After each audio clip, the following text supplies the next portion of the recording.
नमः शिवाय। ऋषि का पर भगवान शिव की कृपया एक असुर से उसके धर्म की रक्षा करके उसके आश्रम में नंदीकेश नाम से निवास करना और 1 वर्ष में 1 दिन गंगा का भी वहाँ आना। ध्यान से सुने और चैनल को सब्सक्राइब करें, बढ़ावा दें, कमेंट और शेयर ज़रूर करें। यानी एक दूसरे के पास वीडियो को अच्छी लगे तो ज़रूर भेजें। नमः शिवाय। तदंतर श्री सूत जी ने जब बहुत से शिवलिंगों के कथा प्रसंग सुना दिए तब ऋषियों ने पूछा कि महामते सूत जी, वैशाख शुक्ला सप्तमी के दिन गंगा जी नर्मदा में कैसे आई, इसका विशेष रूप से वर्णन कीजिए। वहाँ महादेव जी का नाम नंदिकेश्वर कैसे हुआ, इस बात को भी प्रसन्नतापूर्वक बताइए। सूत जी ने कहा कि महर्षियों, एक ब्राह्मणी थी जिसका नाम ऋषिका था। वह किसी ब्राह्मण की पुत्री थी और एक ब्राह्मण को ही विधि पूर्वक ब्याही गई थी। विप्रवरो, यद्यपि वह दविज पत्नी उत्तम व्रत का पालन करने वाली थी, तथापि अपने पूर्व जन्म के किसी अशुभ कर्म के प्रभाव से बाल वैधव को प्राप्त हो गई। तब वह ब्राह्मण पत्नी ब्रह्मचर्य व्रत के पालन में तत्पर हो पार्थिव पूजन पूर्वक अत्यंत कठोर तपस्या करने लगी। उस समय अवसर पाकर मूड नाम से प्रसिद्ध एक दुष्ट और बलवान असुर, जो बड़ा मायावी था, काम बाण से पीड़ित होकर वहां गया। उस अत्यंत सुंदरी कामिनी को तपस्या करती देख वह असुर उसे नाना प्रकार के लोभ दिखाता हुआ उसके साथ संभोग की याचना करने लगा। मुनीश्वरों, परंतु उत्तम व्रत का पालन करने तथा शिव के ध्यान में तत्पर रहने वाली वह साध्वी नारी काम भाव से उस पर दृष्टि न डाल सकी। तपस्या में लगी हुई उस ब्राह्मणी ने उस असुर का सम्मान नहीं किया, क्योंकि वह अत्यंत तपोनिष्ठ और शिव ध्यान परायण थी। उस कृशांगी युवती से तिरस्कृत हो उस दैत्य राजमूढ़ ने उसके ऊपर क्रोध प्रकट किया और फिर अपना विकट रूप उसे दिखाया। इसके बाद उस दुष्ट आत्मा ने भयदायक दुर्वचन कहा और उस ब्राह्मण पत्नी को बारंबार त्रास देना आरंभ किया। उस समय वह उसके भय से थर्रा उठी और अनेक बार स्नेहपूर्वक शिव शिव की पुकार करने लगी। उस तनवंगी दविज पत्नी ने भगवान शिव का पूर्णतया आश्रय ले रखा था। शिव का नाम जपने वाली वह नारी अत्यंत विह्वल हो अपने धर्म की रक्षा के लिए भगवान शंभु की ही शरण में गई। तब शरणागत की रक्षा, सदाचार की प्रतिष्ठा तथा उस ब्राह्मणी को आनंद प्रदान करने के लिए भगवान शिव वहाँ प्रकट हो गए।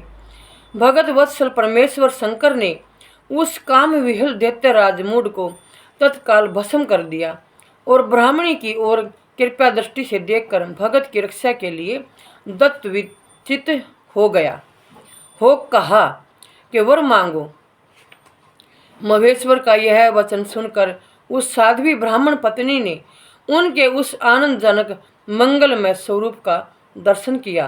फिर सबको सुख देने वाले परमेश्वर शंभु को प्रणाम करके शुद्ध अंतकरण वाली उस साध्वी ने हाथ जोड़ मस्तक झुकाकर उनकी स्तुति की।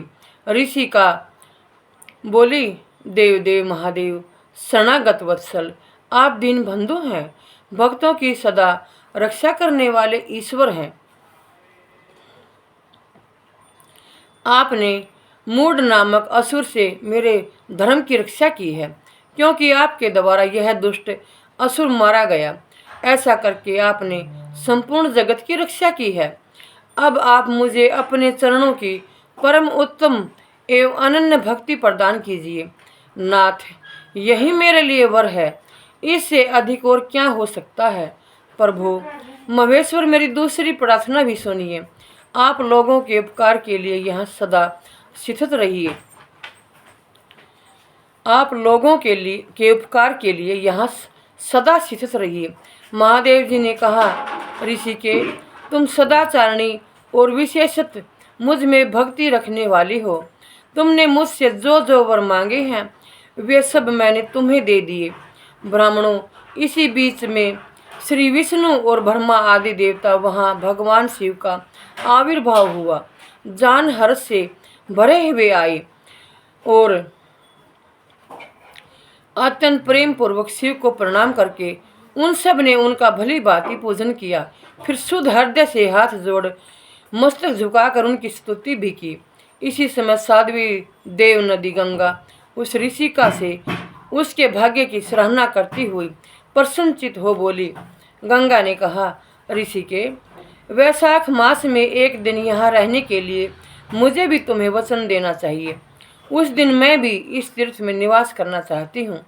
सूत जी कहते हैं कि महर्षियों, गंगा जी की यह बात सुनकर उत्तम व्रत का पालन करने वाली सती साध्वी ऋषिका ने लोकहित के लिए प्रसन्नता पूर्वक कहा, बहुत अच्छा, ऐसा हो।